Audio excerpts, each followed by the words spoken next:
My dear brothers and sisters, I want to begin today's khutbah by sharing a story. This is the story of a husband and wife, and they have gone out for dinner, and they're celebrating a very happy moment. It is the second trimester of his wife's pregnancy, and she's approximately 23 weeks pregnant. And as they're out for dinner, the wife starts to feel some pain inside of her stomach. So she thinks maybe there was just something wrong with the food, and she doesn't pay too much attention to it. As the night progresses, the couple proceeds home, and as they're getting ready for bed, the pain in the woman's stomach, it becomes sharper and sharper till she can no longer bear the pain.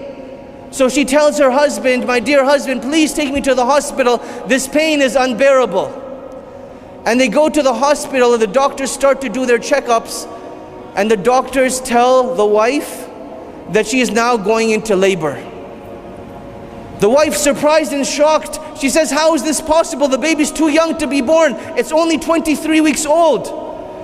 And the doctors tell her that, "Look, we'll try our best to delay the pregnancy as much as we can, but you have to be ready to deliver this baby very soon." And it was from the mercy of Allah subhanahu wa ta'ala that they were able to delay the delivery for 4 days. And 4 days later, this beautiful, tiny little baby was born into this world. And one of the very first things that the doctor says to the mother is that if this baby is unable to breathe by itself, and it comes out with its heart not beating, would you like us to resuscitate your child? Starting off on a very negative note, the mother, she becomes scared. She says, "Of course I want you to resuscitate my child. I want it to stay alive." After the child is born, not an hour goes by except that one doctor after another is coming and telling the parents that, "Look, your child is only born at 3 pounds. It's very tiny and small, the size of your hand. It's not going to survive. You need to be ready for it to die." A second doctor comes in and says, "Your child, it can't breathe by itself. It needs to be hooked up to a machine, so that's what we're going to do." A day passes by, and a third doctor comes in and says, "Look, we've done tests on your baby, and we found 3 blood clots inside of the baby's brain, and we're going to have to do 3 different surgeries on your child. And again, be ready that your child may not survive." So they do the first surgery right away.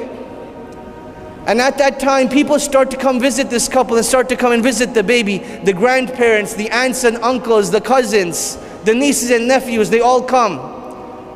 And one by one, they keep asking the couple, "Look, is there anything that we can do for you?" And the couple keeps saying that, "Look, you can't do anything for us. All we ask is that you make dua for our baby, that Allah subhanahu wa ta'ala gives it life and keeps it healthy." A week goes by, and they do the second surgery. And the second surgery was not as successful. The doctors tell the parents, "Look, more than likely your baby will die in the next 24 hours. It's not going to survive." That very night, the father, he goes home, and he stands up in his place of prayer, and he raises his hands to the sky. He says, "Oh Allah, you know I have no one to help me in this situation except for you. Oh Allah, there's no one that can protect my baby other than you. Oh Allah, there's no one that can grant life to my baby other than you. Oh Allah, there's no one that can cure my baby other than you.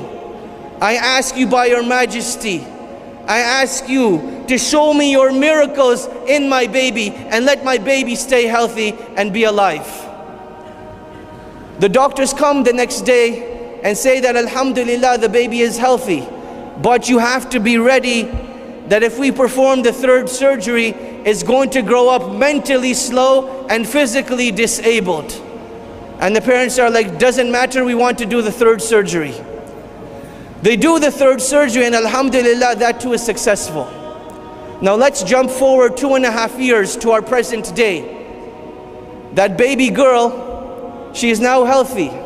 She runs, she walks, she speaks small words, and she doesn't have any disabilities at all.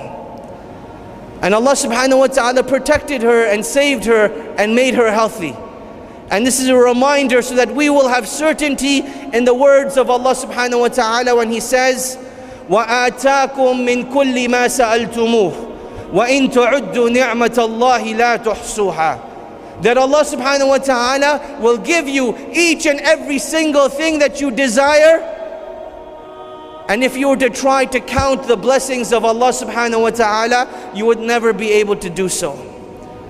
My dear brothers and sisters, Allah subhanahu wa ta'ala has legislated this act of dua as our relationship with Allah subhanahu wa ta'ala.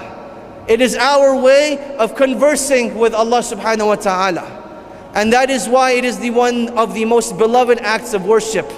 That Allah subhanahu wa ta'ala says, وَقَالَ رَبُّكُمُ ادْعُونِي أَسْتَجِبْ لَكُمْ إِنَّ الَّذِينَ يَسْتَكْبِرُونَ عَنْ عِبَادَتِي سَيَدْخُلُونَ جَهَنَّمَ دَاخِرِينَ. That your Lord has said, call upon me and I will answer you. Those people that turn away from my worship shall enter the hellfire in a state of humiliation and degradation. Here Allah subhanahu wa ta'ala calls the act of dua worship itself. And the Messenger of Allah sallallahu alayhi wasallam, he tells us, ad-du'a huwa al-ibadah. That making dua to Allah subhanahu wa ta'ala, it is the worship, it is the essence of worship. So now you understand why Allah subhanahu wa ta'ala loves it so much. But my dear brothers and sisters, like all acts of worship, dua has its etiquettes and its conditions. And that is what I want to share with you today. 4 etiquettes of making dua to Allah subhanahu wa ta'ala. Number 1, the importance of praising Allah subhanahu wa ta'ala. If you look at one of the most important du'as that Allah subhanahu wa ta'ala has taught us, Surah Al-Fatiha, Allah subhanahu wa ta'ala divides this surah into 2. Half of it praising Allah subhanahu wa ta'ala, and the other half asking Allah subhanahu wa ta'ala for what we want.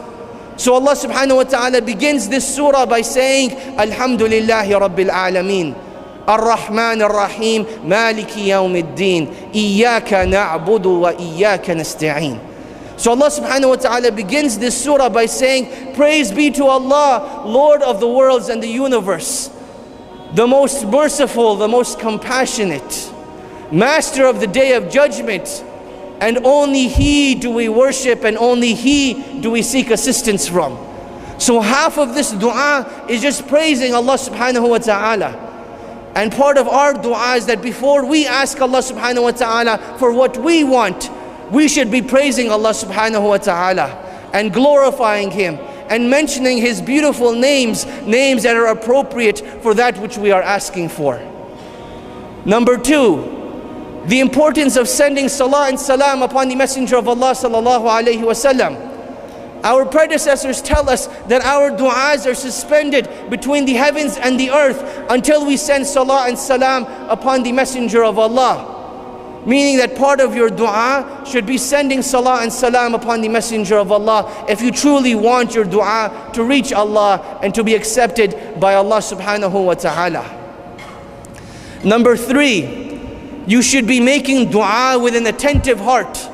A heart that is paying attention, a heart that is emotional, a heart that is connected to Allah subhanahu wa ta'ala. Not a heart that is disconnected or is unattentive. My dear brothers and sisters, the Messenger of Allah sallallahu alayhi wasallam, he warns us. He tells us that do not make dua to Allah subhanahu wa ta'ala while the hearts are unattentive.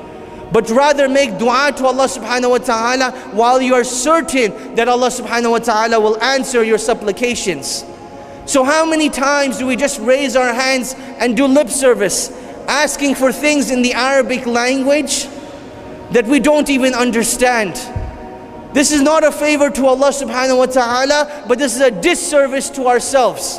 Allah subhanahu wa ta'ala does not require that you speak Arabic in order to make dua to Him, but rather speak the language that you're comfortable with. Speak it with sincerity, speak it with love, speak it with longing, speak it with desperation. That is the language that Allah subhanahu wa ta'ala wants to hear.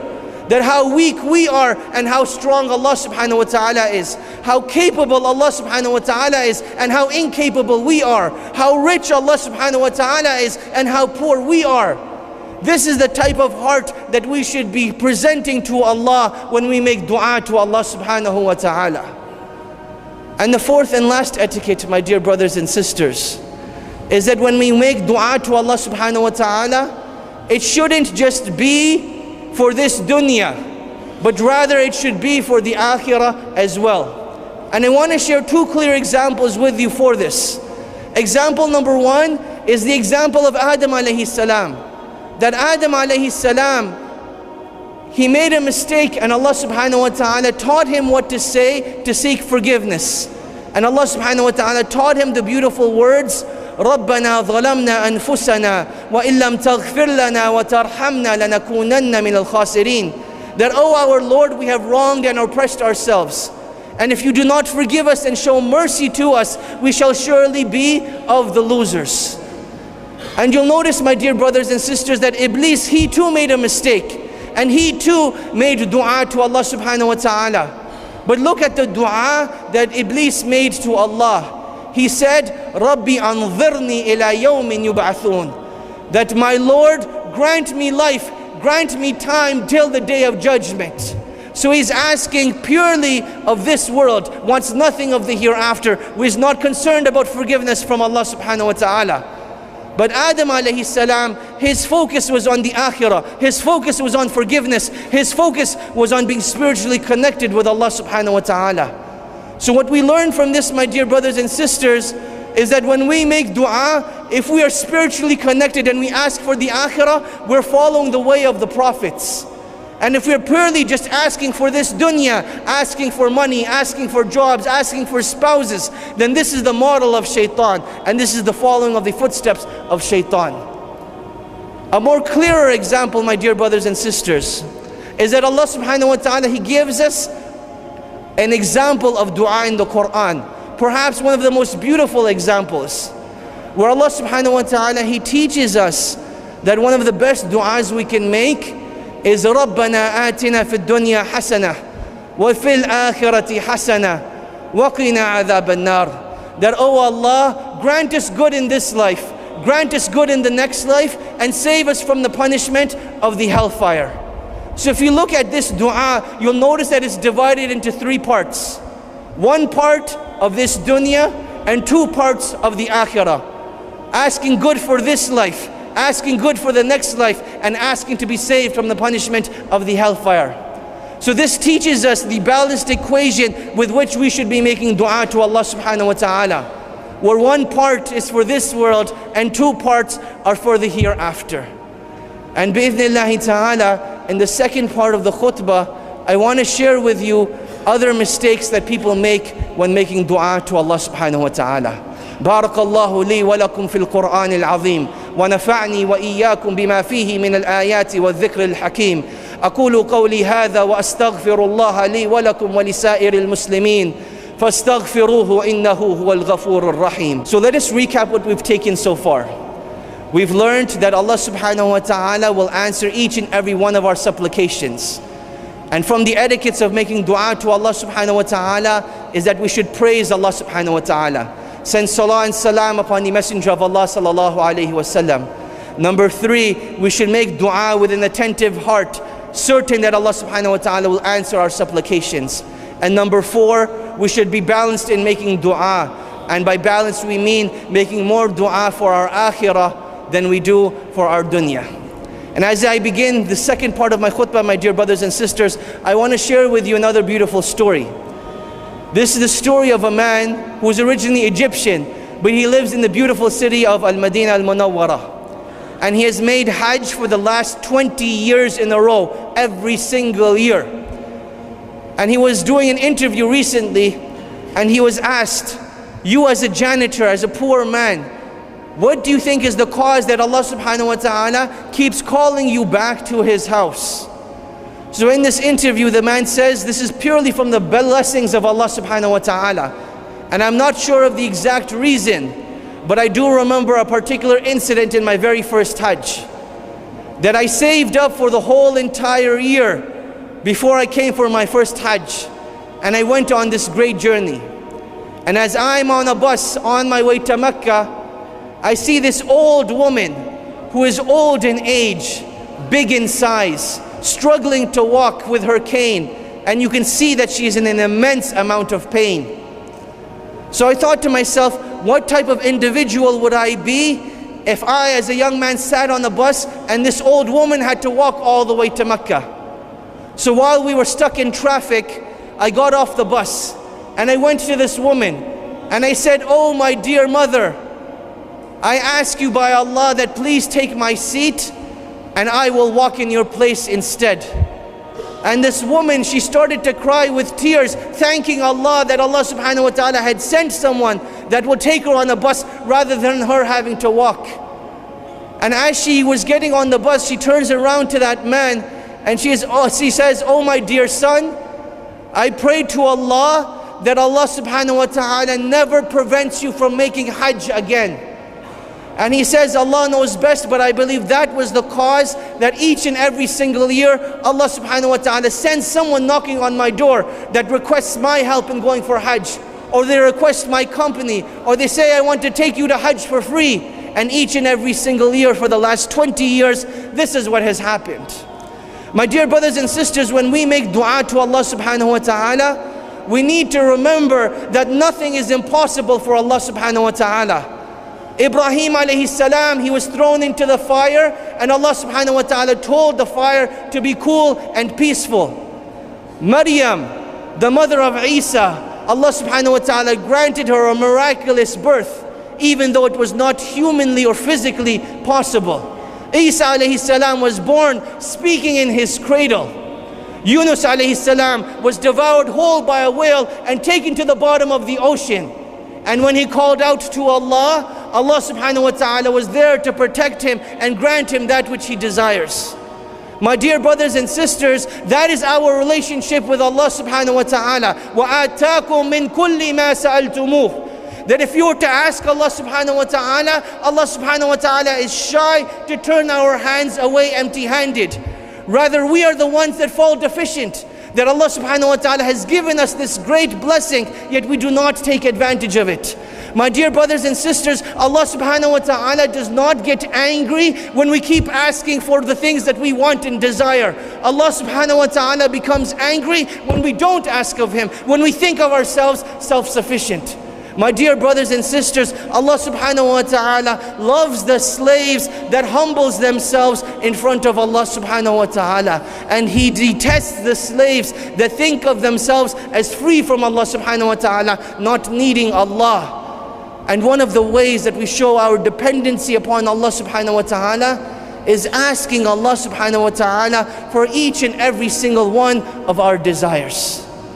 So my dear brothers and sisters, Allah subhanahu wa ta'ala, He has given us a great opportunity on this Friday itself. That on this Friday, before the time of Salatul Maghrib, is a time where Allah subhanahu wa ta'ala answers du'as. So think of all of the things that you need, and during this time, ask Allah subhanahu wa ta'ala for each and every single thing that you desire.